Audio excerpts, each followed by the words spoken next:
Let me explain the rules first in case anybody who has signed up wants to change things around before we begin, or anybody else wants to hop in. So for those of you who have never been to one of our Thunderdomes, generally, many parties enter, one party leaves. It's kind of like a tournament thing.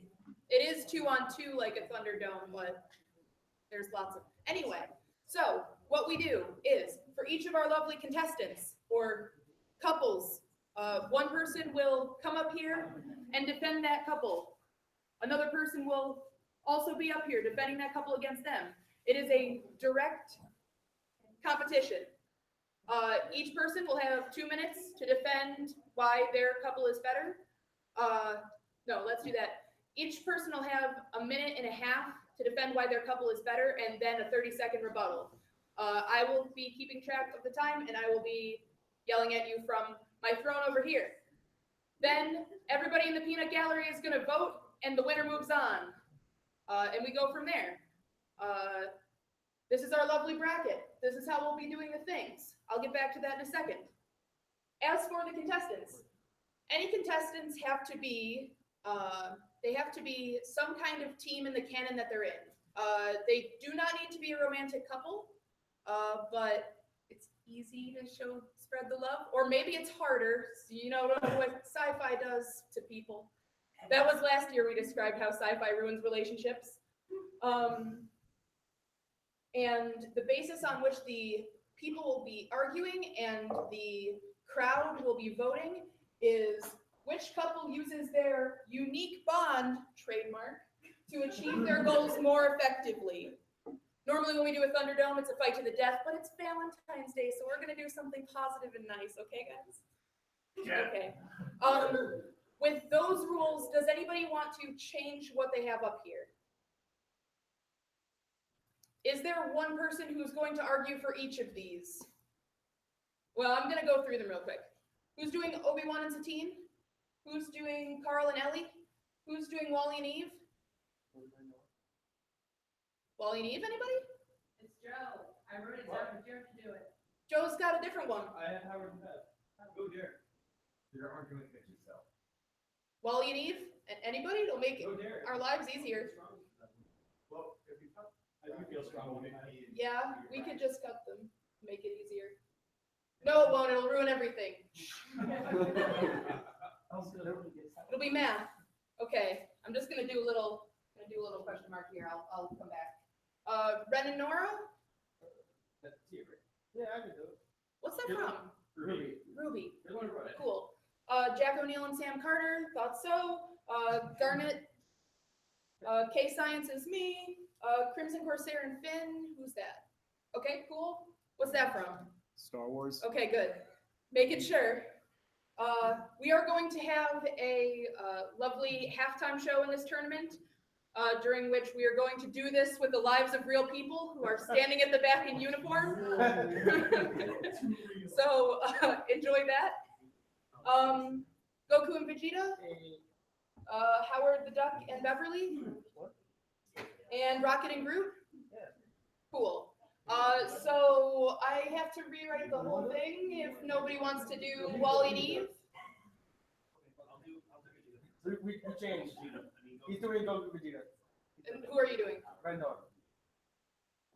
Okay, we still need someone for Wally. Can I change that to a different couple? Yes. Yes. Jerry and Beth. Who? Jerry and Beth from Rick and Morty. They're not a good couple. I'm gonna win this. Listen, Jerry went really far at last year's Thunderdome for no good reason, so.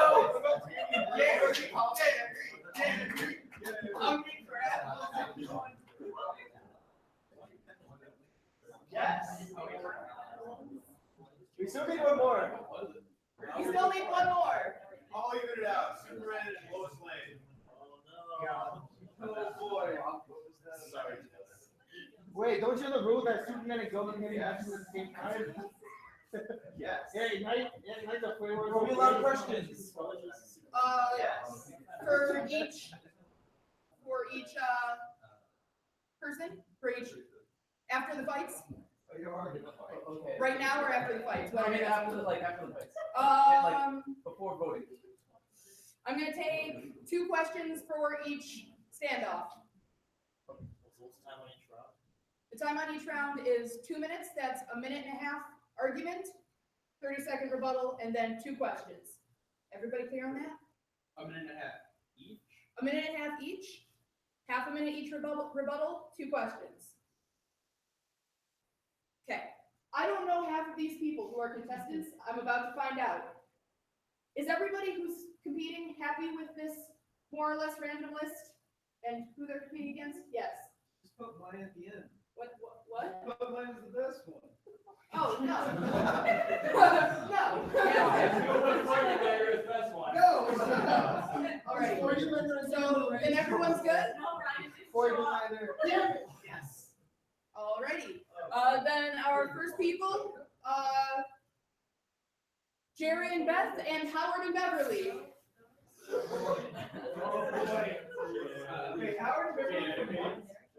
Howard the Duck and Beverly Switzler. Okay, give me just a moment to pull up the clock for you. I am not prepared for this at all. Oh yeah. You should hug. Oh, You yeah. don't have to hug.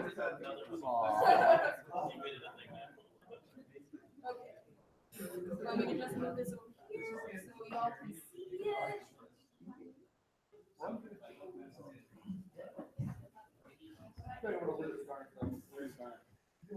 There it is.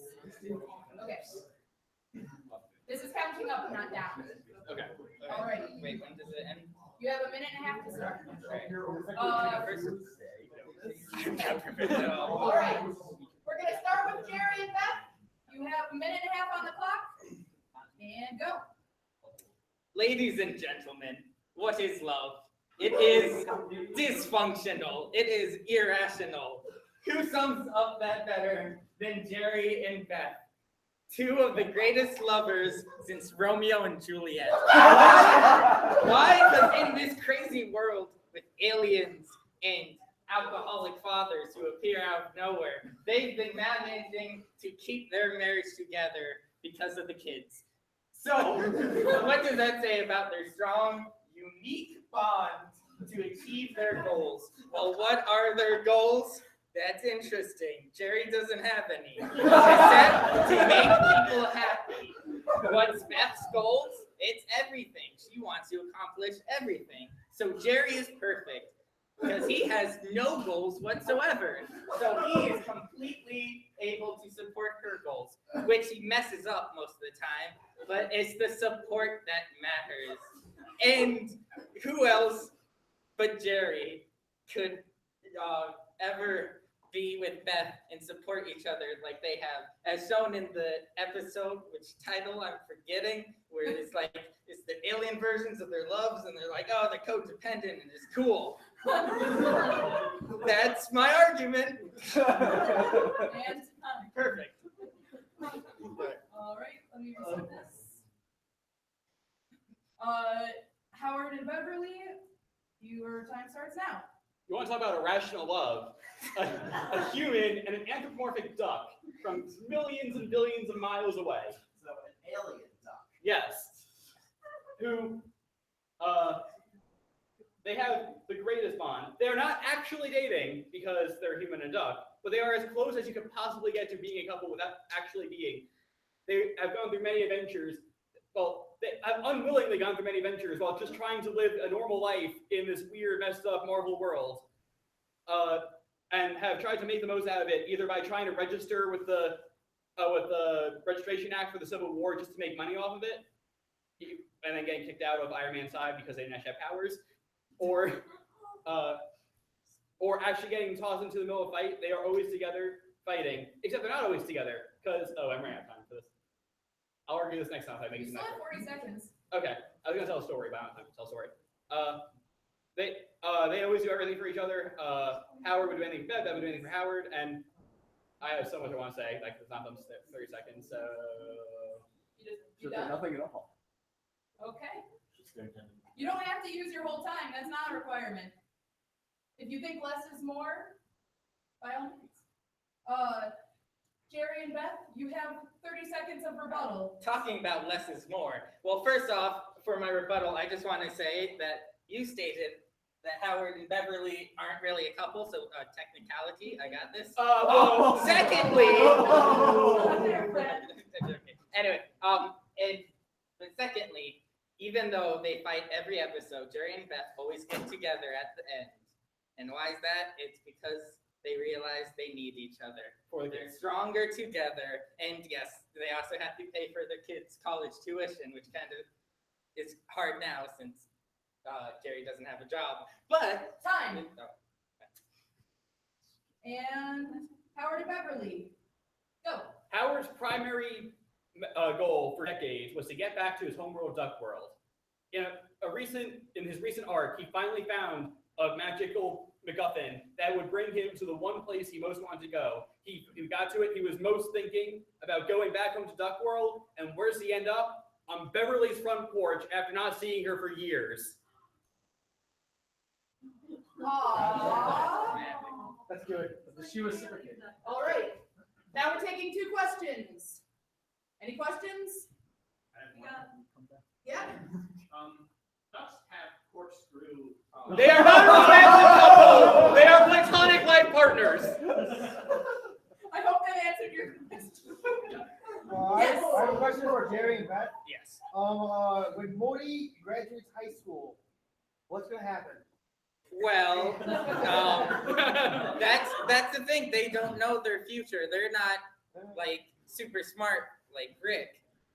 They can only guess about the future, and they'll probably have a divorce. Have you heard about Pluto? All right, those were our questions. Now we're going to put it to a vote. I'm gonna just count hands. It's gonna be a real good time. Okay. Jerry and Beth, hands. Yes.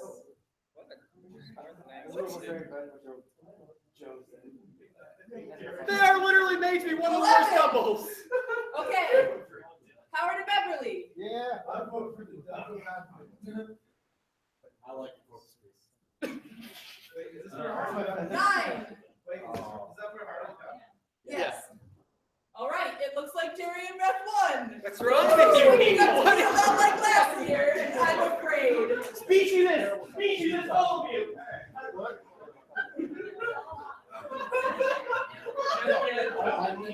Their marriage is going to take way longer than.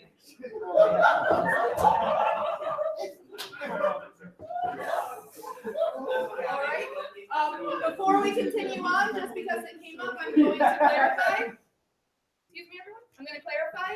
If one of the contenders is not a romantic couple and the other is, that is not by itself a valid argument. Cool? Cool. Now we're going to get our next people up here. Obi-Wan and Satine, and Carl and Ellie. So cool. Now, if you had said you wanted Darth Maul. Alrighty. This is Sci-Fi. We'll start off with Obi-Wan and Satine. All All right, everybody, please direct your attention to our contenders. Obi-Wan, Satine, go. So what would you consider as the strongest type of romance? I personally see this as the strongest because it is a romance that transcends even franchises. We have a disgruntled Jedi Master who has found himself on the alien world of Mandalore, and finds a courtesan by the name of Satine, who has been promised to a duke. Obi-Wan uses the Force to create a play that through the influences of the midichlorians parallels their relationship perfectly until the end, when tragically the two are parted when Darth Maul murders his courtesan lover. I thought she died of disease. No, it was Darth Maul. It transcends Same time thing. and space. Ultimately, their goals are to save the galaxy from the Separatists, but their love itself was helped save Mandalore. And time. That was beautiful. Wasn't that sweet, everyone? All right. Now we're going to give it to Ellie and Carl. You have a minute and a half on the clock.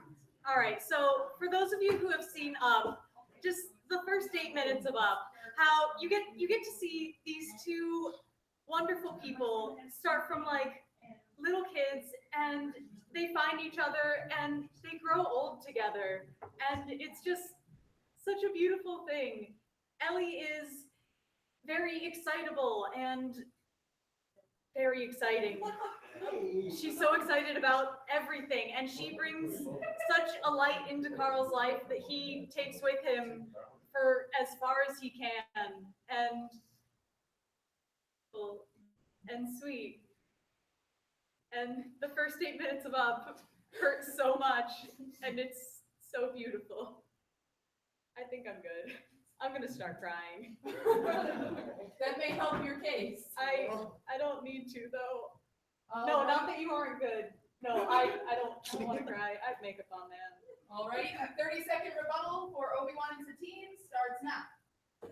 Now, consider the love between Ellie and Carl is very strong, and they did grow old together. And I'm certain that Obi-Wan and Satine would have had they been given the opportunity. However, in the effort to save Mandalore and keep it out of the Clone Wars, they managed. Oh my goodness. No. It's okay. I forgot what I was going to say. No. It's okay. If it's like one word, I'll let you say it if you come up with it. Love. Love.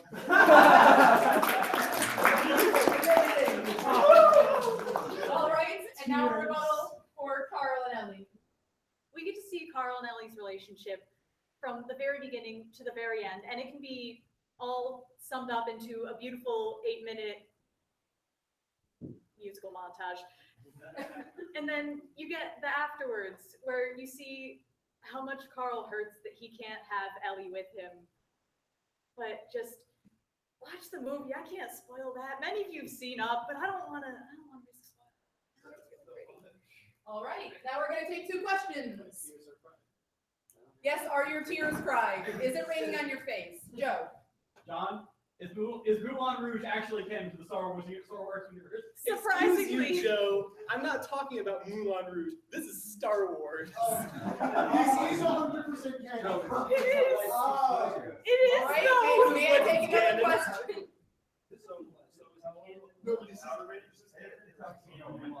What? Well, this. theory. I mean, Wow. this is Clone Wars. It is. There's just a lot of crazy random happenstance, and it's just And Odd. somewhere in between, there's a rendition. There's a duet rendition of Your Song by Elton John. It was a weird time, you know. in a galaxy far, far away in France in 1900. Right, I'm going to shut down this That is a long because I time have ago. no idea what's going on. Sarlo will explain later. We're going to take it to a vote now. Obi-Wan and Satine. Yes. It transcends literally dimensions. Oh my God, 5 All right, that's 6. Ellie and Carl. Ellie and Carl win. Darn. Oh God, guys, when this happens, it's gonna be the worst.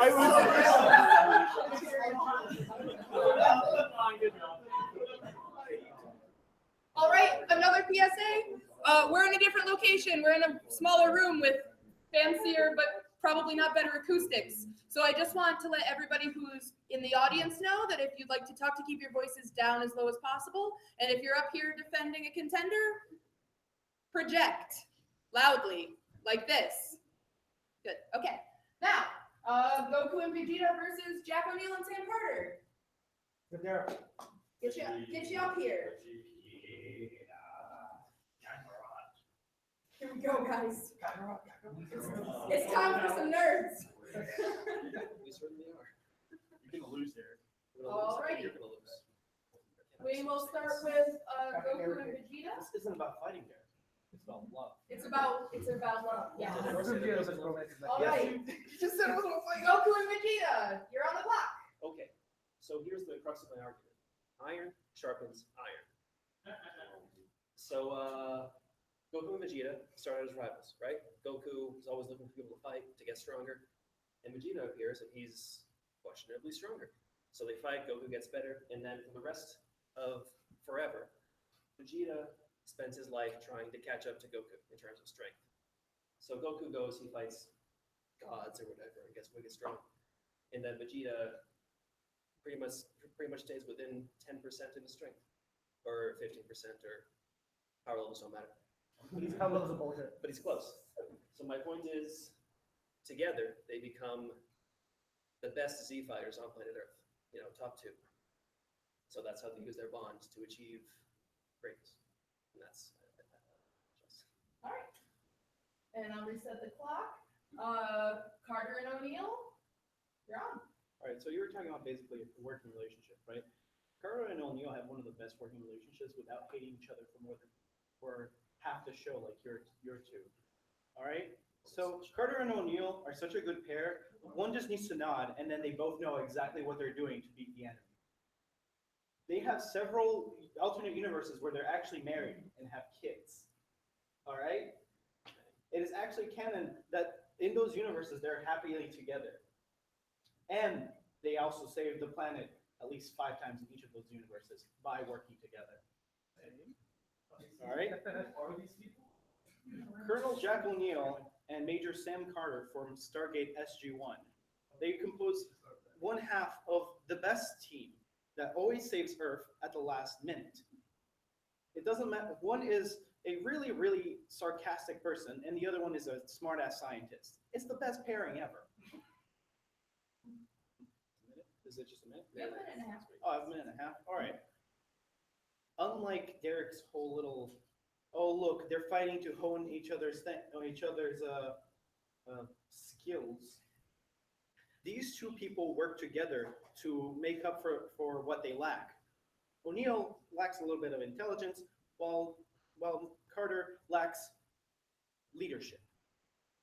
Jack manages to push them through every time. And time.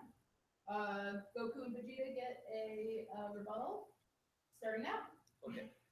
So sparring and honing your skills on your opponents, that's just martial arts. Whether you hit each other or not, that's just what you do. And one thing I forgot to mention is the fusions that happen in Dragon Ball. Any of you that have seen Steven Universe, it's hard to fuse. Or in Dragon Ball, it's hard to. Actually, I don't know what I'm talking about. Steven Universe has fusions. It's fine, you're good. Yes, so they can work together as well as making each other stronger. All right. And now the rebuttal for Carter and O'Neill. All right, so Goku and Vegeta never work together because they want to, it's because they have to. And that shows a lot about their relationship and the fact that they just don't work well together if they never had anybody to pressure them into doing so. Jack and Carter do so because they trust each other and they have a good relationship, not an abusive relationship like Goku and Vegeta. Whoa, this is love, not war. I mean, All's fair. alrighty. Now we're taking 2 questions. Yes. You say Carter and O'Neill saved 5 universes? No. Save the Earth 5 times in each different universe that they've encountered. So, but did they save 12 universes? That hasn't even happened yet. Wait, yes, they have. In, There was an episode with all the parallel universe, Carter's coming in and all working together. Yeah. They saved all the universes, John. More than 12. All right, moving on. Justin? For both, from start to finish, which couple improved the most over the course of the relationship? I would say going from arch nemesis to sparring partners is a pretty big improvement. Well, Gross, effectively. from going to mistaking Sam as a name for a guy to literally just having to nod to come up with a plan together, I would say that Jack O'Neill and Sam Carter are probably much better than Goku and Vegeta. So Vegeta was going to turn planet Earth into dust when he arrived. And at the end of Z, he's fighting Satan.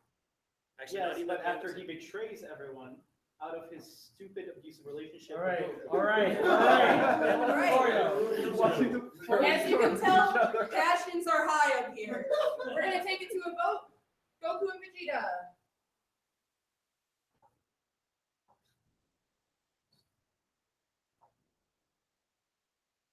That's 10.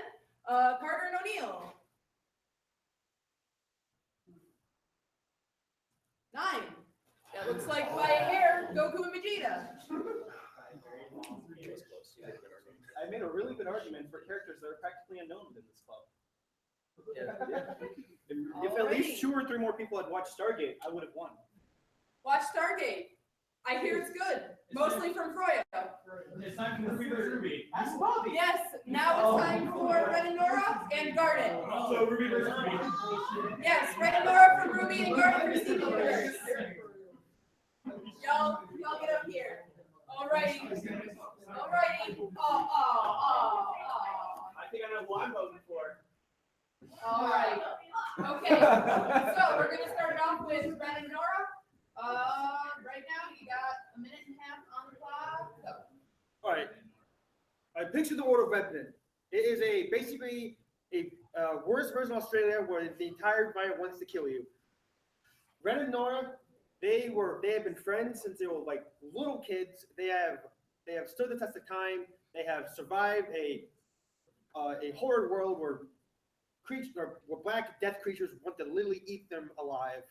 And they have used their friendship, they have used their bond to say, hey, no, and punch evil in the face multiple times over, and have saved their friends, they have saved their academy, and they are on the way to save the world itself. And they have developed so much as friends and characters, and it's not much I have to say right now. Alrighty. And Garden. First, a lesson about the birds and the bees. You know, this thing, I am Garnet of the Crystal Gems, and gems are light-based space rocks from space, agendered, and Garnet is not one, but 2 of them, Ruby and Sapphire. They are 2 different gems fused because the fusion is literally the physical embodiment of the relationship. If you want to know how powerful that relationship is, they've literally been fused for thousands of years. They met, I believe, about 4,000 years ago when during the first invasion of Earth. That's not important because what's more important is the bond that they share. Ruby's abilities include foresight. She's able to see the future or at least perceive a really good prediction. And Ruby's just really angry and gets kind of hot-headed. It's really cute. But the fact that they complement each other so well in the way that Ruby is very temperamental and very passionate, while Sapphire is extremely cool, calm-headed, and collected, makes them a very unique pair, a very powerful pair. Yeah, you know, that's me. This is really hard to keep on my head and also think. So yeah. All right. Keep that on her head. I'm going to start off Ren and Nora's rebuttal now. So, Ren and Noah also have a dynamic partnership where Noah is also very bombastic and hot-headed and wants to charge into fight immediately and bash things with a warhammer. But Ren, on the other hand, is very cool. He's very stoic, and he likes to see things out and survey the field and kind of just let Noah do his thing because it usually ends up in Noah winning. We can't fault it. So that's my rebuttal. And rebuttal for Garnet now. So Ren and Nora, so Ruby's been around for about 4 volumes, but Ren and Nora have only had real personalities for the last 3 episodes. They are not very fleshed out at all until recently, which, to be fair, are pretty good episodes. But Garnet and Ruby have been going strong at it since the very beginning. Since the moment you meet Garnet, she is a loving character. She's fun, she's powerful, she's spunky, she's strong, and you don't even know that she's these 2 loving characters until like the end of the first season, and by that point you already love Garnet and you go to love Ruby and Sapphire even more. Done. And now we're taking questions. Yes. You said that Ren and Nora saved their academy. Would you like to expand on that? Well, they saved it initially, and then things got worse. But it's no fault to them. And I can't really say anything without spoiling Ruby. So. Thank you to everybody who is avoiding spoilers. Yes? Using Ruby and Sapphire, can you catch all the Pokemon from Gen 3? Without question. I mean, if you have Emerald, it'd be a bit easier, but what can you do? Have we met everyone yet? All right. Now we're going to take it to a vote. Ren and Nora, hands. I'm not expecting to win this. 3. Garnet. No. Garnet Garnet wins. is so much better.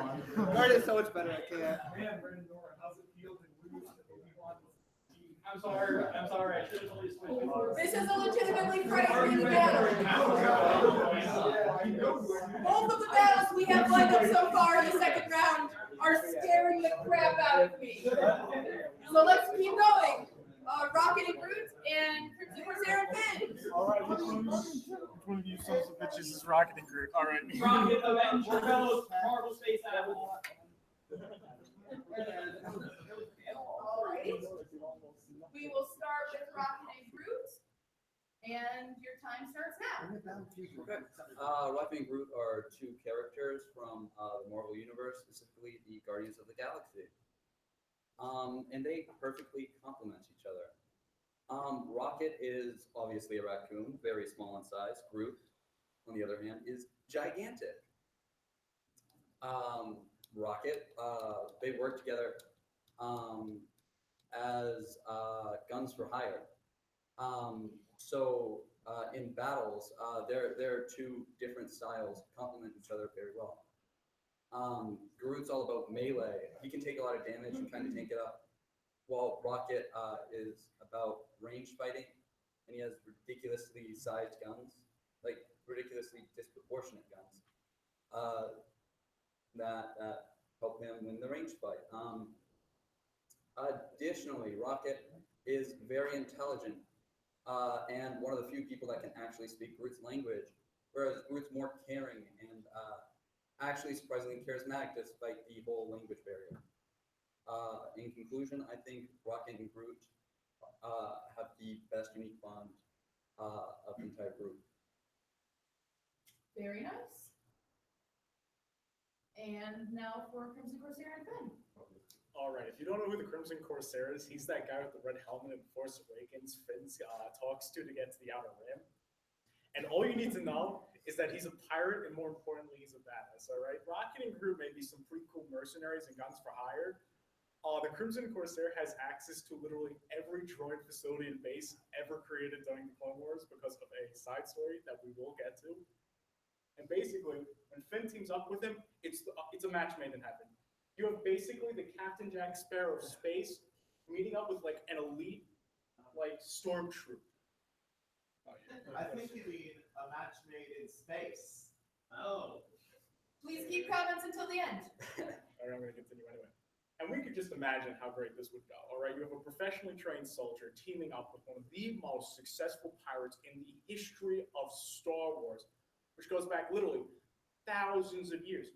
This guy can kill Hutts like it's no problem. Finn's being trained by an organization that has such a varied history militarily. So if we're going to argue about that, it's going to be like no problem. But as a relationship, Crimson Corsair, really charismatic guy, and Finn's understanding. The Crimson Corsair understands that. The Crimson Corsair also understands these military types, has run into clones before and has them in their crew.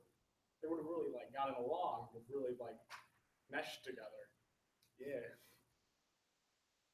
That's basically it. Alrighty. We're gonna get a rebuttal from Rocket and Groot, starting now. I really don't know who the Crimson Corsair is, I'm not gonna lie. So my rebuttal is I am Groot. Amazing. All right, and now Crimson Corsair and Finn. I really don't know how I'm going to come back with that. This is based off of a 4-second scene of Force Awakens. All right, so all you need to know is that Citadel Nathaniel, to understand how caring he is about everyone he really meets, the way he found out about all the Separatist bases and whatnot is he went onto a droid ship And as it was like, that was like abandoned, and as it was getting destroyed and eaten by literally one of the sandworms from Doom, they made their way to an escape pod on the ship with the rest of his crew, but there wasn't enough room for all of them. So sitting on the phone, I was like, "Hey, I'm gonna stay here. You all leave." And they're like, "All right, bye." And they're all crying because they thought he died. Then 3 weeks later, he shows back up like, "Guess what? I didn't die." And when they asked him why did he die, he was like, he literally goes, "Bitch, I'm sitting in the Fandom. I'm the Crimson Corsair. I die when I want to." Hey. And time. Now we're taking questions. Yes, Logan. Doesn't the Crimson Corsair and Vince like separates after 2 minutes? Hey. This is more based upon the Crimson Corsair's relationship with Kix, who is a clone trooper, than anything else, because I didn't really realize we were gonna have to like actually do this based on stuff, so I'm kind of making this up as I go along. Yeah! I am Groot. We are Groot. All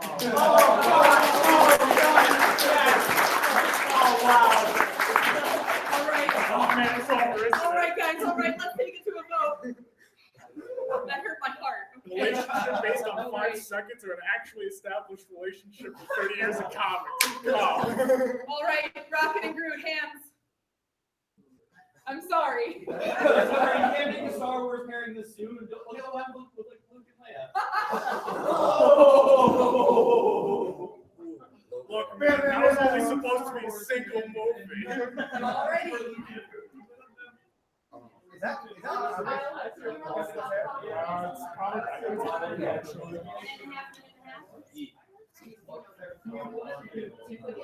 Wait, is it halftime show? Yeah, one more before our halftime show. I'm doing Newton Herman. Superman and Lois. Cool. All right. Would you like to go first, or shall I? You go first.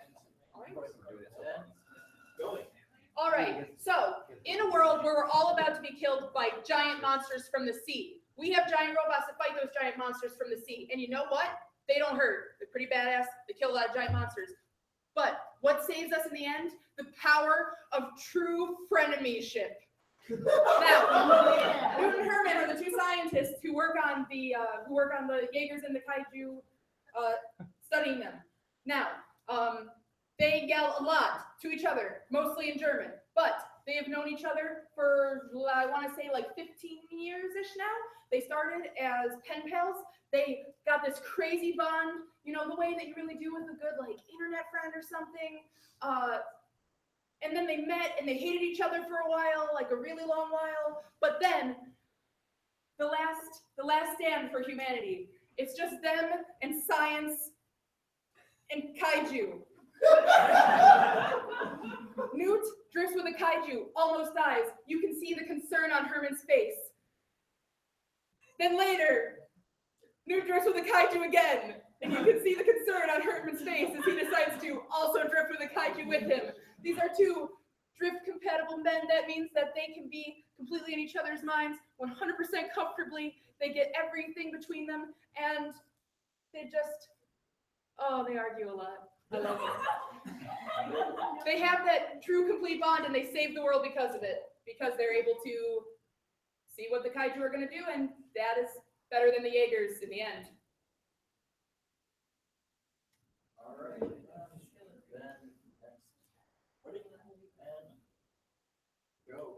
So Superman and Lois Lane have been around for 75 years, over that amount of time, and they've had a very long and complex relationship. Yes, they've had their ups and downs, but at the end of the day, they are 2 people that intrinsically support each other and love each other beyond their differences and shortcomings. Superman may be the man who can do anything and fly and all that stuff, but at the end, he still needs Lois Lane there to be his emotional support. And he may be the one saving the world, but he doesn't care that she's the better writer. It's a relationship where they both have their skills and they respect and admire that and love each other because of that. They love each other so much to the point when the multiverse is destroyed and they help to save the multiverse and they cannot go home, that they're completely okay with it because they'll be with each other. They don't care what happens sometimes as long as they have each other. Superman would go for years searching for Lois Lane when she went missing just to save her. And Lois would do the same for Superman when things got tough. Sure, there was some rough spots in their continuity when they've been kind of jerks to each other, But they grew out of that phase and learned how to live together for all of their faults. In terms of reading each other's minds, they can often know when they're going to do things next. Lois has the uncanny ability to figure out when Superman is completely lying. That's what I'll say. And then we will have 30-second rebuttals, starting with a response to Superman. That's all very touching. Have they been inside each other's brains, also inside the brain of a monster at the same time? Additionally, Herman That's only fair. Additionally, Herman really cares about Newt because he saves his life, because drifting with a kaiju is not good news. Fries your brain. It's a bad deal. And he would go as far as to completely ruin all of Newt's plans to keep him from doing the thing that he thinks will kill him. It's very sweet. Sweet. And then a response of Newt and Herman. Right, so on the topic of dying, picture you have one day left alive, and you have all the power of Superman. What do you want to do with it? For Superman, you spend it with Lois Lane, the person that you love the most. Sure, you do some help out, but you spend your last day on Earth with Lois Lane. And when he did die in continuity, the last thing he did was lie in her arms, and she was the only one who knew for real when he came back. She loved him so much that she could see through all of the tricks and disguises of comic book logic to know which Superman was the real Superman. All right. Let's take it to a vote. Oh, questions. I saw the hand first. Sean, how does Lois fight super sex? This club is PG-13. They were in a dimension at the time when Superman didn't have his powers. All right. They even overcame that. I think the next one I saw was Jacob. Okay, would you say that love is Superman's true kryptonite? Absolutely. All right. I am doing two apiece. I'm sorry, guys. Sorry. Okay, we'll take it to a vote. Newt and Herman.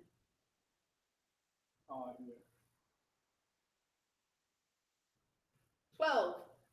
Superman and Lois. Oh, jeez, excuse me. I'm sorry. 9. Really, guys? Really? Okay, fine. Fine. Thank you. Prepared in a few minutes, so. I don't agree. I know nothing about Superman. That was really compelling. I don't know what's wrong with you people. Don't we have hearts? All right. Now we're going to have our intermission. We're going to have our 2 star contenders up here. This is same rules. I would remind everybody, be kind to each other. Be good to one another. Be excellent to each other. Everything the face and the hair.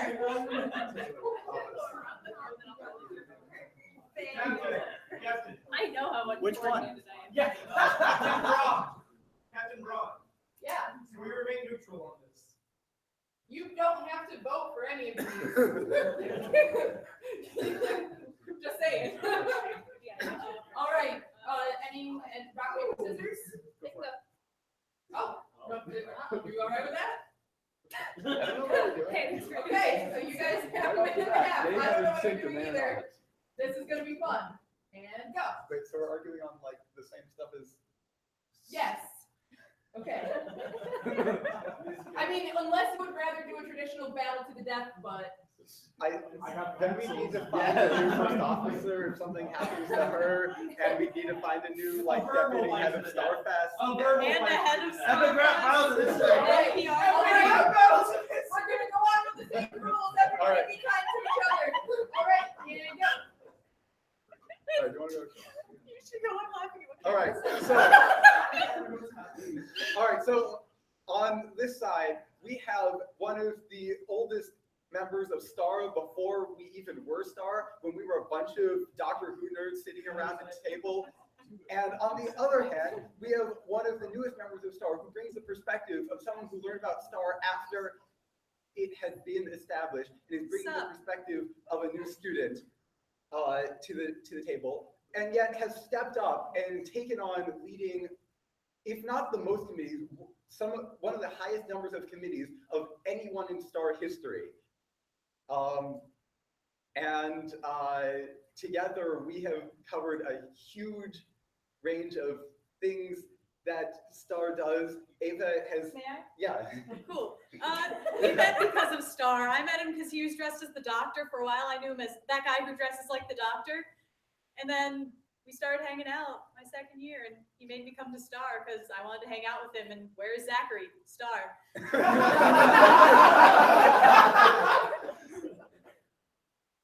Big reason I'm here is because I wanted to hang out with Zachary. And where is Zachary? Star.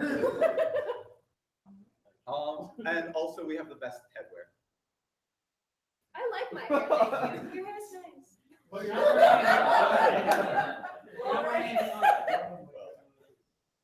And now for Justin and Jenny.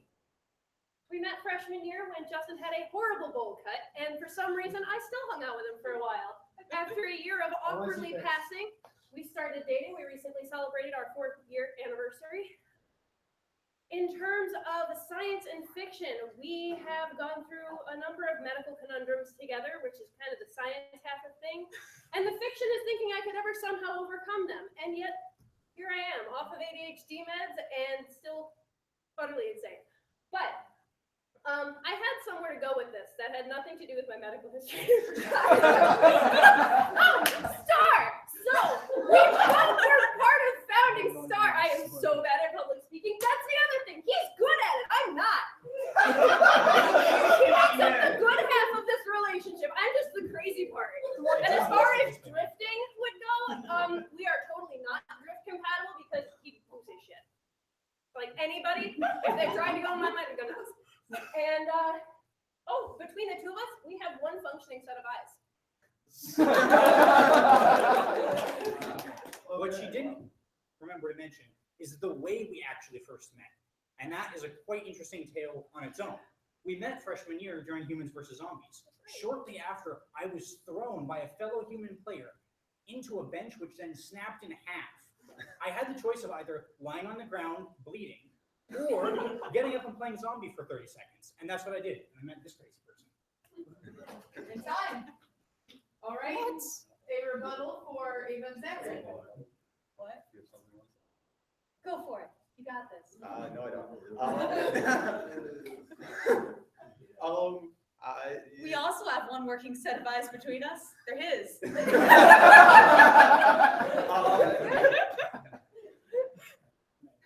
Yep, but she wears fashionable enough eyewear for the two of us.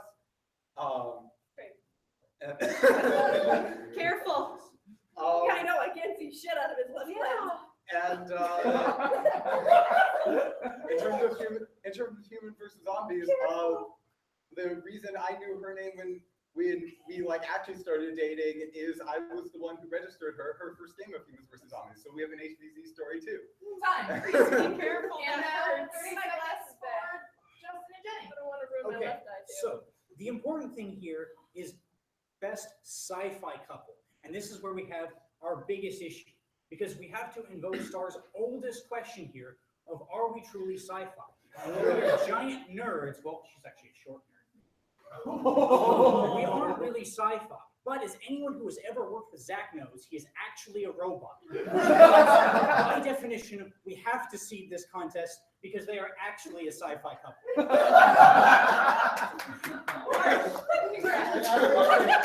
I'm going to take 2 questions.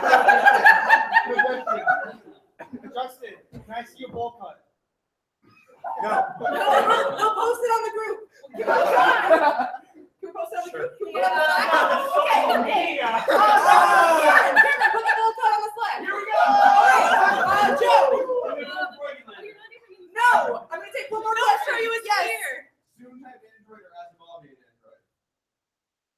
Depends on the day, I think. Not Asimovian Android because I have disregarded orders from a human. All right. Now we're going to take it to a vote. Zachary and Ava.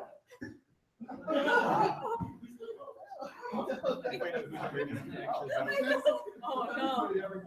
I think that's 6. Now Justin and Jenny. All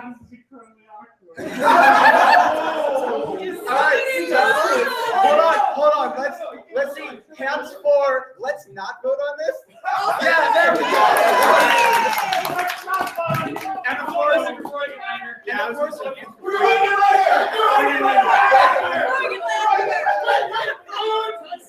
Also, wait, are we gonna have a seven bracket of Zachary and Ava versus Zachary and Star? Because I'll be honest, half of the thought in the back of my mind during this whole thing was Justin's out of frame in the live stream and I don't know how to tell him. I know, I just noticed that. I know what you're saying. Guys, Froggylander won. I hope you're happy. Let's continue on with the competition. Star's so lucky to have so much love in it, don't you guys think? All right. Time for the scary parts. Can I please get Jerry and Beth and also Ellie and Carl up here? Ellie and Carl, Jerry and Beth. Ava, you gotta fight Jerry and Beth. I'm really sorry. I'm sorry. You gotta fight Jerry and Beth. Okay. It's fine. All right. Okay. All right. Jerry and Beth, you're on the clock. All right, we get to see the entire life of Ellie and Carl in like 8 minutes. But how many lines of dialogue do they have between each other? Not that many. Jerry and Beth won't shut up. They keep yelling at each other. That's what my parents did. So obviously it means they're a good couple. And also, as we saw in 60 Minutes, when they saw like their parallel versions of themselves and how happy they were without each other, turns out they were miserable. So they're miserable with each other and they're miserable without each other. So why shouldn't they be married? It doesn't matter. And that's my argument. I'm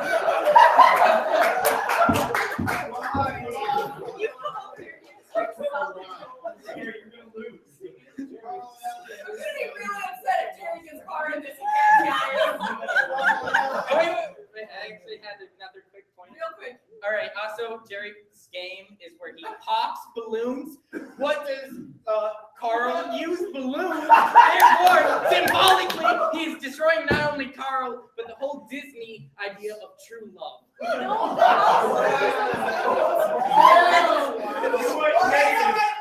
Let's let Ellie and Carl give it a shot. So we see Carl and Ellie's beautiful relationship in just a small 8-minute span, but we understand how much they care for each other and how much they love each other. They met as kids and they are so darn cute. And I don't think they actually have a line of dialogue between them because Ellie talks a lot and Carl is quiet, and it's really cute.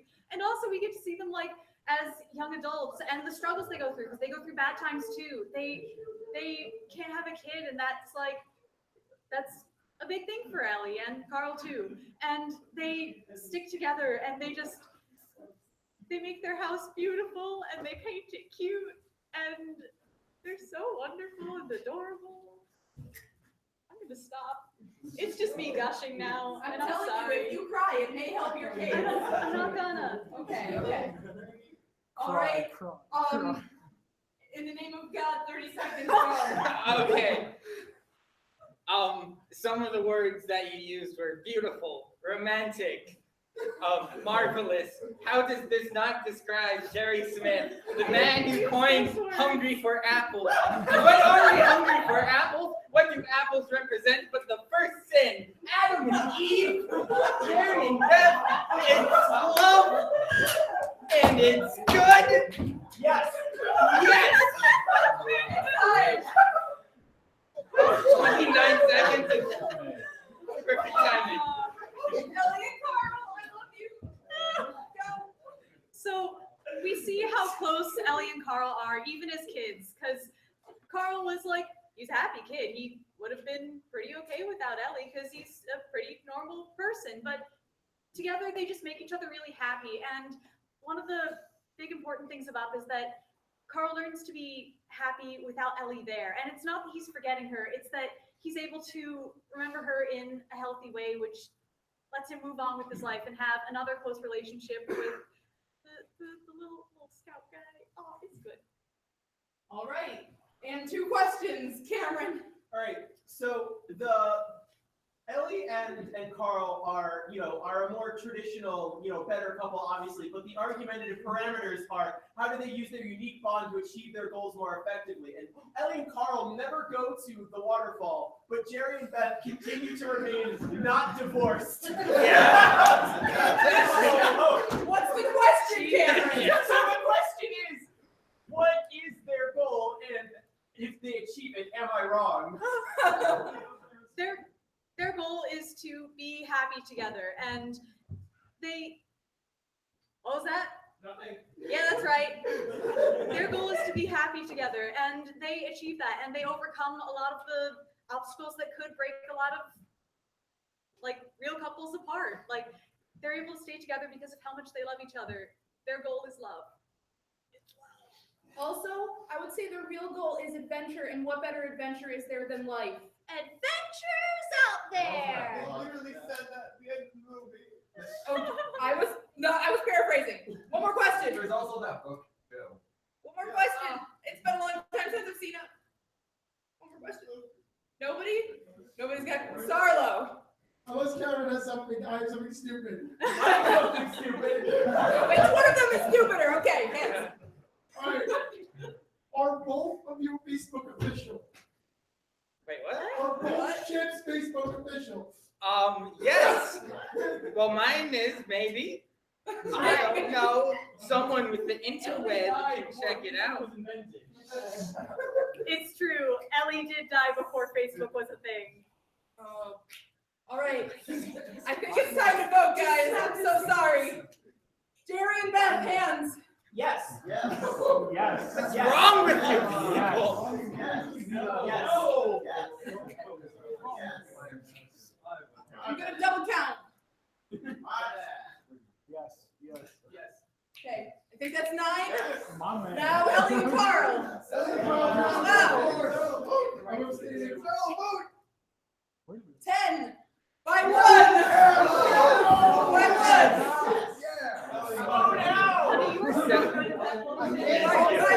That's how I got this far. We did it. Good job. Yes. It makes me so happy, guys. Alrighty. Goku and Vegeta versus Garnet. Get up here.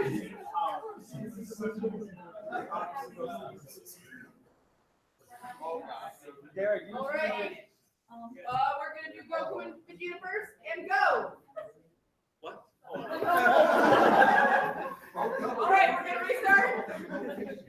All right, and go. Yeah, I had no idea. I forgot. Okay, so Goku and Vegeta. So they may not have been fused for however many thousands of years you said. I forget. Many. But they worked really hard to get where they are, and they used that fusion to defend Earth on multiple occasions, only against Earth's mightiest enemies. Now you might say that fusion never really lasts very long. Like I remember there's one later on in the series, it might be in Super, that lasts for like 15 minutes. 5 minutes. But boy was the power great during those 5 minutes. And yeah, also there are some divide and conquer tactics that they pull at least once, I think, that Garnet doesn't do, in terms of how they achieve their goals effectively.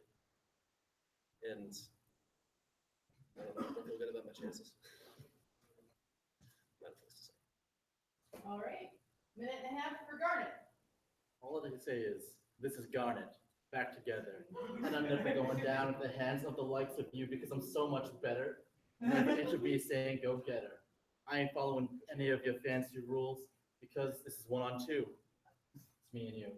And all I want to say is, on that divide and conquer note, Garnet has on multiple occasions split up because sometimes it's just more advantageous to have 2 people. In one episode, they had to have a game of baseball, which is very important in the World TV universe. So to play baseball, they split up because to be one big, amazing person is too conspicuous. Therefore, they became 2 small red and blue people because that's way less conspicuous, especially when one of them has 1 eye. And at the same time, Garnet and I meant Ruby and Sapphire, who are the 2 little gems that make up Garnet, were so in love with each other they literally could not function during that baseball game because they're too busy flirting with each other the entire time. For like that entire 10-episode run, they were just too cute, like hugging and kissing and shit. Everyone was like, "Oh, stop! We're playing a game," and they're like, "Nah, we're Garnet." So basically, they are adorable, and even though they were busy being all cute and stuff, in the end, they got the job done because they saved the day every single time for the past 4,000 years because they're the crystal gems, and they protect this earth from people like you aliens. Time. You're both aliens. 30 seconds for Goku and Vegeta. So Goku and Vegeta are a lot of things, but they have never been too cute to fight. That sounds like a problem, man. I don't know. No, it's not a problem. Also two against one. It's never 2 against 1. It's 2 against 2, unless they're fused, in which case it's still 2. Also, your separate parts can't go Super Saiyan.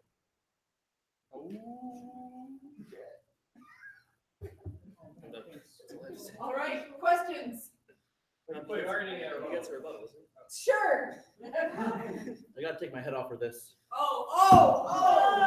Gloves come off. Well, the box comes off. The box comes off. 30 seconds. So basically, Goku and Vegeta, while good rivals, of course, they don't have the time to be cute together. And while Garnet and Sapphire, Ruby and Sapphire are very powerful on their own, they're also very cute together, which is always a plus. And at the same time, they have time for fun songs. I don't think there's any time that Goku and Vegeta have a fun duo sing along. Or Garnet has had like 3 or 4 at this point, and they're all amazing. You should listen to all of them. Mindful Education, Stronger Than You. Yeah. Something completely new. So it's something completely new. Yeah, that's beautiful. It's a good song. Listen to it. Okay, now we're taking questions. Joe. What happens if all 4 just fuse together? Scary, too many arms and too many legs. Considering how much polar opposites Vegeta and Goku and Ruby and Sapphire, It'd be messy. It certainly wouldn't last. Also, very too long. powerful. You don't want that. That's just. It would. Yeah. They probably explode. Probably take the solar system with them. Yeah. Another question. No. Jacob. Garnet, how do you react to the accusation that fusion is just a cheap tactic to make weak gems stronger? Well, I already sang the first half of the song earlier, so just go back to that. That part, we're back together, we're gonna fight you, just kick your ass and throw you into the explode your ship. It'll be fun. It'll be a good time. Okay. All right. So we're gonna do pointy hair and square hair. Hands for pointy hair. That's 5. Hands for square hair. Square mom wins.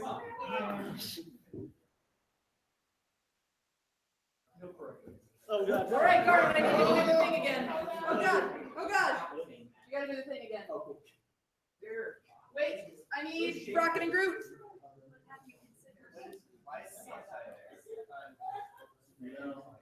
No. Kyle, you gonna do the do the time? Okay. I understand you were talking about Steven Universe. I did the same way, but just okay. Are we starting with Groot and Rocket? Yes. Okay, cool. And So to add on to my previous argument with Groot and Rocket, Rocket actually has a lot of self-confidence issues, as he's the only truly sentient raccoon out there that can function as another being. So being alone like that and being called like a vermin, for example, has made him question if he's really meant to exist. And although he's higher functioning than Groot, Groot perfectly balances him out, kind of like Lieutenant Dan in Forrest Gump, because Groot restores his confidence and shows him that he's meant to be here. He has a reason. yeah, 45 more seconds. Okay. Groot's really cool. He can regenerate from attacks. Also, I'm pretty sure he's a king on Planet X, his home planet. And also, he can, after he apparently dies and shatters into pieces, one of those pieces can regenerate back as the adorable baby Groot which also helps Rocket's confidence by showing him that he's not the smartest or the smallest one in the group. Oh, I never thought of that.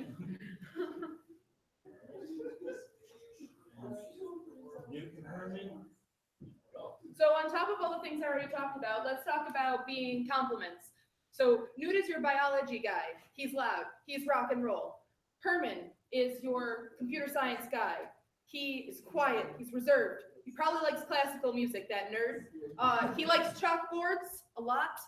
When we first see them, they're coming in, they're introduced to Rowley, and Newt says, say hello, Herman, these are human beings.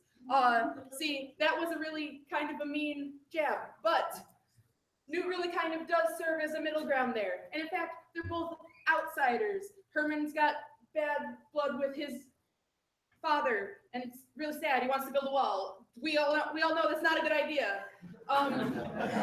Newt, as we see in some of the drift imagery when they do drift together, is made fun of as a child. Also, apparently goes in women's marches. Let's see.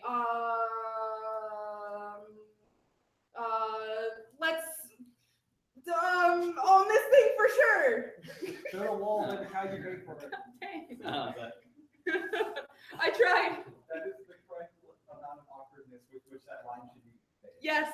Are you telling me I'm a better actor than Vern Gorman? Because I'm not. No, I'm saying your tribute to that line was accurate. By Jove! Okay. So, now wait 30-second rebuttal.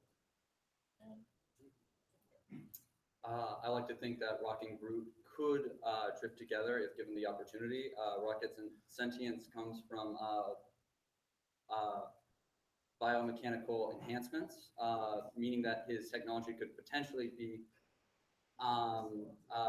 adapted to Groot's sense of intelligence, which is already simple as it is, so it probably wouldn't be that hard to change.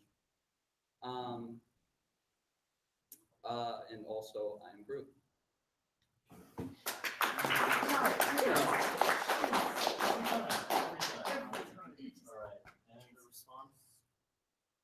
The thing that we really need to pay attention to here is we're about to get a badass sequel and another badass sequel. Hype! Hype! Hype! In Pacific Rim Uprising, which unfortunately is no longer called Pacific Rim Maelstrom for some reason, Newt and Herman are some of the only characters that are coming back from the previous movies. That's because they're so darn good. Also, I've got it in my heart. I want a science Jaeger. I just want an exploration science Jaeger. That's all. That's all, guys. Hype! Hype! 2017 to 2018. Hype! Two questions. Cameroni. So, in your opinion, do you think that Groot and Rocket might be drift compatible, even though one of them is always functioning as the Jaeger when they team up? I think it's because of that reason. K-Flow. If you cut Groot directly in half, is that do two groups spawn, or is it like just the one? How does that work? I don't understand. This is confusing to me. I think they both agree that they are Groot. You get two groups. They turn on each other. I am Groot. I am Groot. All right. Hands for Rocket and Groot.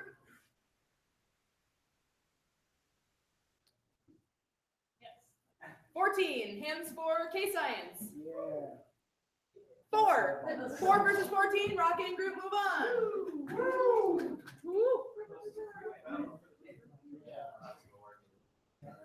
Here's how it's gonna work. 3-way battle. Oh no. Man, why does Valentine's Day always end in a three-way? All right then, Cameron. Now I know what you do on your Valentine's Day. All right.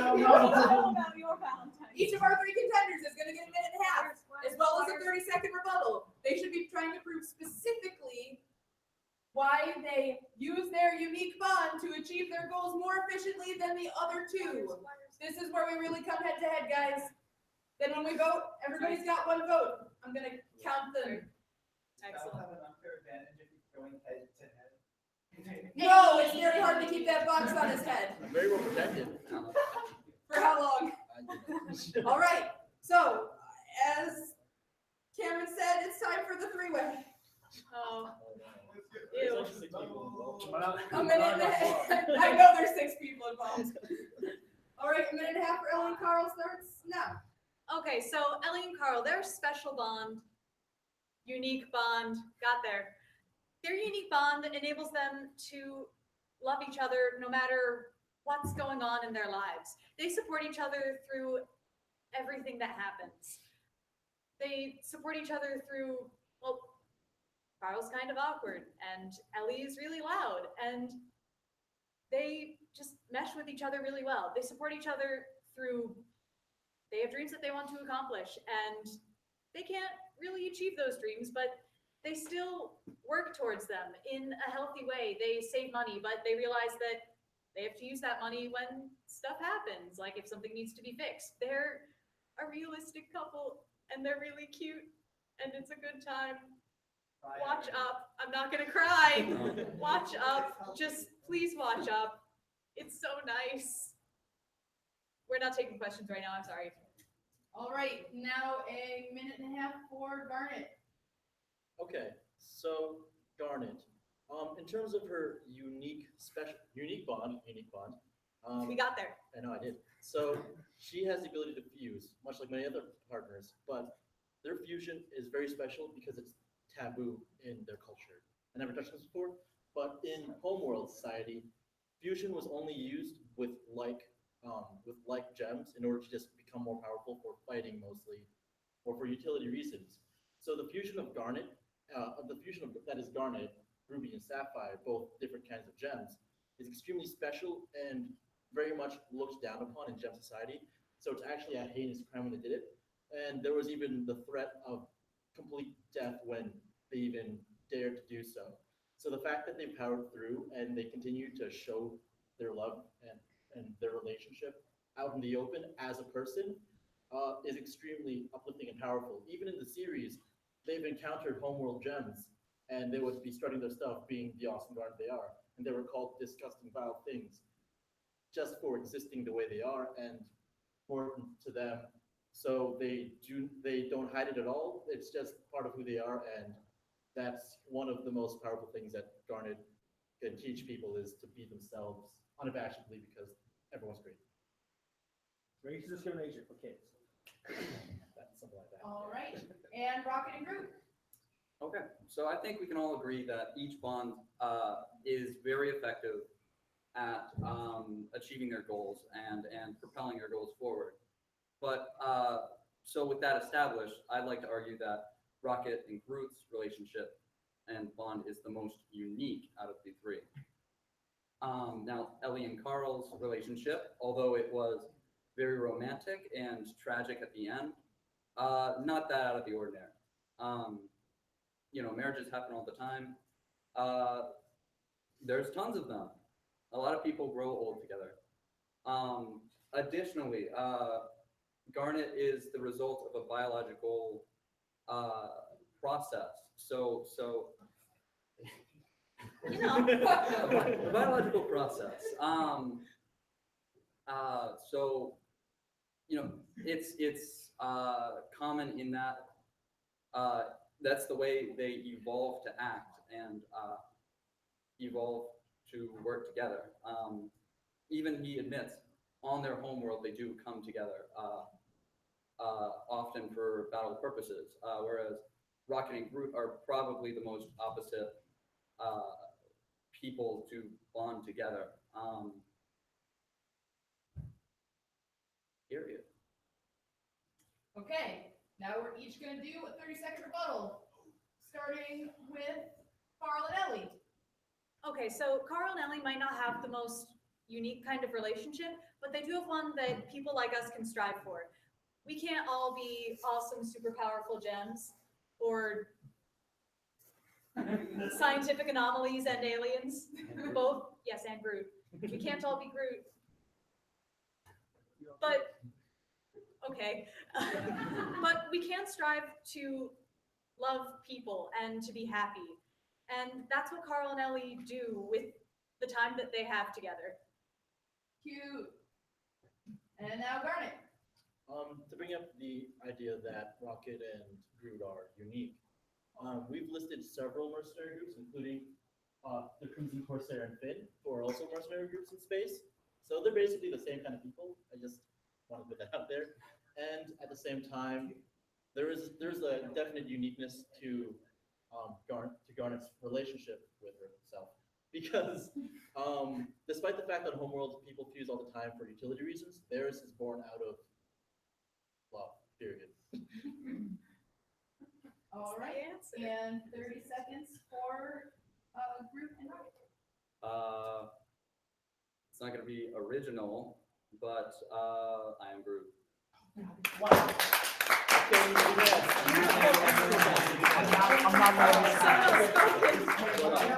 Okay, so because this is our last battle, I'm going to be taking 2 questions each pair. All right. Holy cow! All right. That's sick. So here we go. Question for Ellie and Carl. Yeah. Okay, question. All right. So knowing that the strength of Ellie and Carl here has nothing to do with physical ability whatsoever, Yeah. but more so has to do with their emotional ability. We're gonna put them in a situation where all of the They get group a Jaeger? here are separate, and they get kind of sort of into a heated exchange. What would Ellie and Carl do to kind of bring peace back to the world? Kind of in this situation, if they would all get into an argument. Well, if they have each other, it would likely be something of an Ellie taking charge and being peacekeeper. Those are words. That's a word. I got a word. She would likely end up taking charge in that sort of situation and being a peacekeeper with Carl backing her up because she is the more outgoing of the two. If you've seen the beginning of Up, there's a lot of cute stuff that you see. He kind of takes a more quiet back role. He sells balloons at the zoo, and she like interacts with all the animals. She has like a parrot on her arm. And I really think that Ellie would be the driving force for resolve in a kind of argument, but Carl would definitely back her up. Question for Garnet. If Garnet were to punch herself in the face, would it be domestic abuse? That's a real question. See, Garnet is not Ruby, nor she is Sapphire. She is more than the sum of her parts. So she need to be punching herself, which is, to be fair, sometimes she thinks violence is the answer. It's not always. It's a mistake. All right.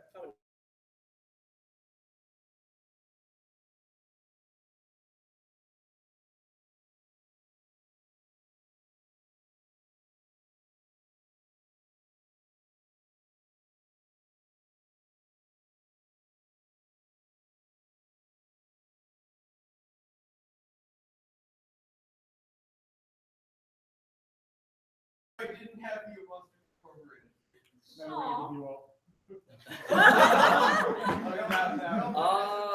That might be a little bit difficult just because of the whole language barrier again. For theme's sake, probably Hooked on a Feeling. All right, another question for Ellie and Carl. So, because it came up with Zeva versus Jen's thing, this is a Sci-Fi Couples Thunderdome, and while their sci-fi technology makes an appearance in Up, what qualifies Ellie and Carl to be crowned the best of the sci-fi couple? Because in the universe that Up takes place, there are sci-fi elements like the advanced technology that allows the dogs to talk. That does make it so that since they are in that universe, they are sci-fi couples. True. Okay. Answer. Question for Garnet. Yeah. Can you explain why I love you so much? I'm just great at everything. Square on best mom.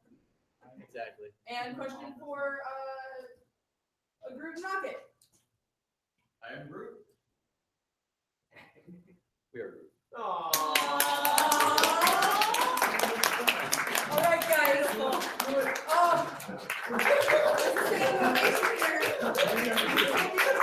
I cried in the theater. I cried in the theater. All right, it's time time to take it to a vote. Remember, everybody, you have one vote. Raise your hand high so I can count accurately. Ellie and Carl.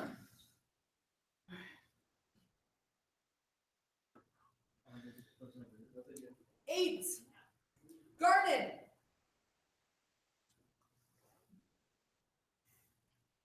10. Rocket and Groot. 4. And Garnet has won Sci-Fi Couples Thunderdome.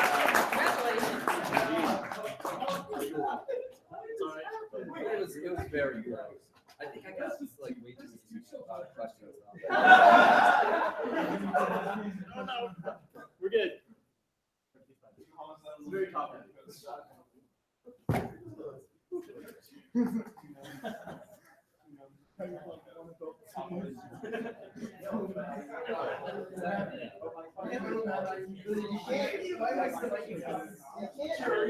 Wow, look how cute.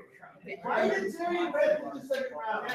Yeah, why is it in the second round? Okay. The Russians All right, everybody. So we've got 15 minutes left if we want to use them, or we can all go home. So here is our option. Here are our options.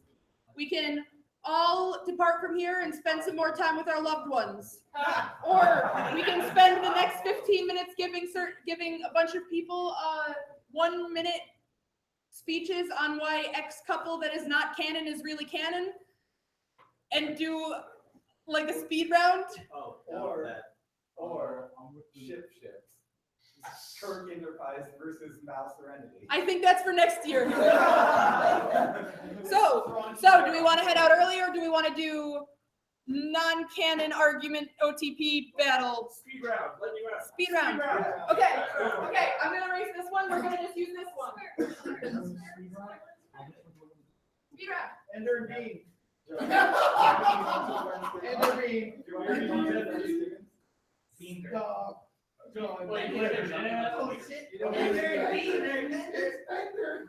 All right, so we're only taking couples.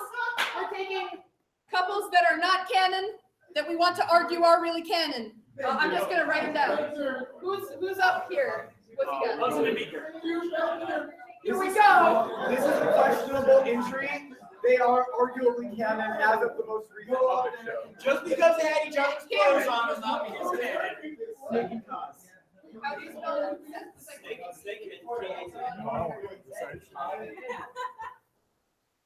Actually.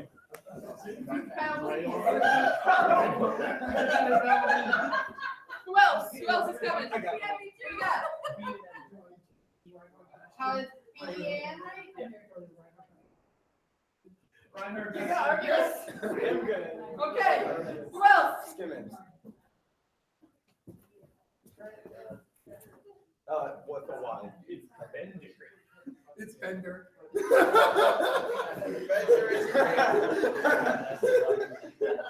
gonna have their own society with blackjack. Okay. How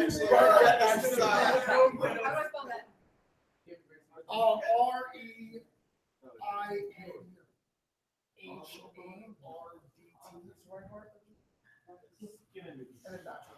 Excuse me, that's definitely. Why is that everybody else? Why is that 3 of the 4 couples on our posters are in this one instead of the main one? All right. Okay. Except Newton Herman. We've got 6 here. Do you want to join? Is Bubbling technically canon yet or not? Is Bubbly technically canon? All right. So here's how this is going to work. Everybody is going to get 1 minute. After that 1 minute, we're going to vote. Everyone gets 1 vote. Vote at the end. What? No. Here's how we're going to do it. This is not an argument about a unique bond. This is an argument, is this couple a canon romantic relationship? So your vote at the end of each one is yes or no. Okay? Okay, yes or Well, no. we're recording the numbers and comparing which is the most canon. Find out then. All right. Kyle, can you just keep a stopwatch for us? You don't need to show us. Kyle is just gonna. Yeah, what do you want? Spider-Man and Venom. Okay.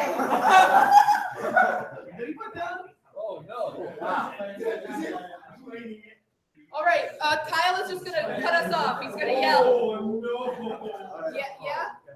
Yeah?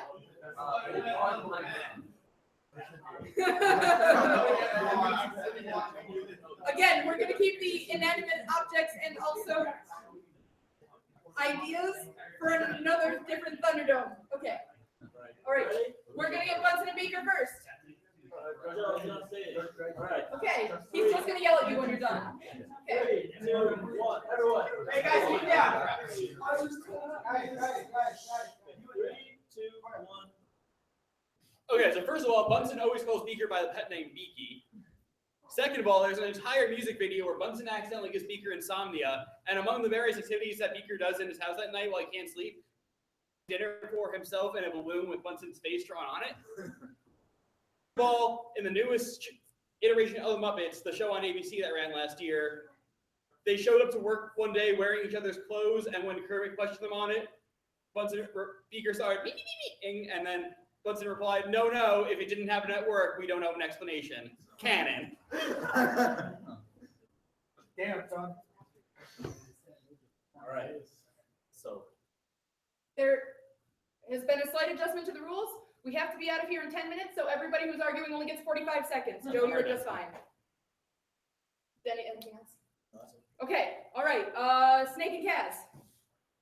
That's what I'm saying. Oh, vote. Bunsen and Beaker, yes or no? Is he canon? Yeah. Yes. Motherfuckers. 1, 2, 3, 4, 5, 6, 7, 8, 9, 10, 11, 12, 13. He's canon. All right, Snake and Kaz. 3, 2, 1. War buddies. There's no greater bond formed than that which you bond with your buddy over the course of war. They met on the battlefield. They gained up on the battlefield. They made a gay anime club in the middle of the ocean together. And yes, they hang up posters of anime on their ocean club. There is a side mission that's technically non-canon in Peace Walker, literally called Date with Kaz, where Snake in a Speedo and Kaz on a Speedo go to a beach, talk about the sunset, get in a cardboard box together, and it shakes and there's hearts coming up on top. In terms of canon, in Metal Gear Solid 5, when you go and you rescue Kaz at the very beginning of the game, the first thing he says is, Snake, is that really you? And it's really touching because he's missing a bunch of limbs and it's really sad. And they're like war buddies and they love each other and it's beautiful. Wait. Did you almost say like fondle instead of bond? Like, All right. I thought that's where we're going. Yes or no? Show of hands. Are they canon? 6, 7, 8, 9, 10, 11, 12. I'm not going to count. It's Oh, Sims shoot. logic. 13, There's hearts 14. and there's I guess. bumbling. What's going on? I was not going to count people who were participating, but then I didn't pay attention. Kirk's walked up. Okay, so, war buddies. All right, so during the course of the 5-year mission, they travel together. They have all kinds of trials and tribulations. It's beautiful. Then Spock has to leave because something emotions, but then his real destiny is with Kirk. We find out that out. Then they hold hands, which is kind of like Vulcan's kissing or whatever. So then Spock dies. Kirk, everything, he throws out everything to save him. He gets permission from his dad, which is really traditional. Then they are together. Spock has a pleasurable feeling when he hears Kirk's voice. He's Kirk's first best destiny. They are Tahila, Gene Roddenberry, Star Trek: The Motion Picture Novelization.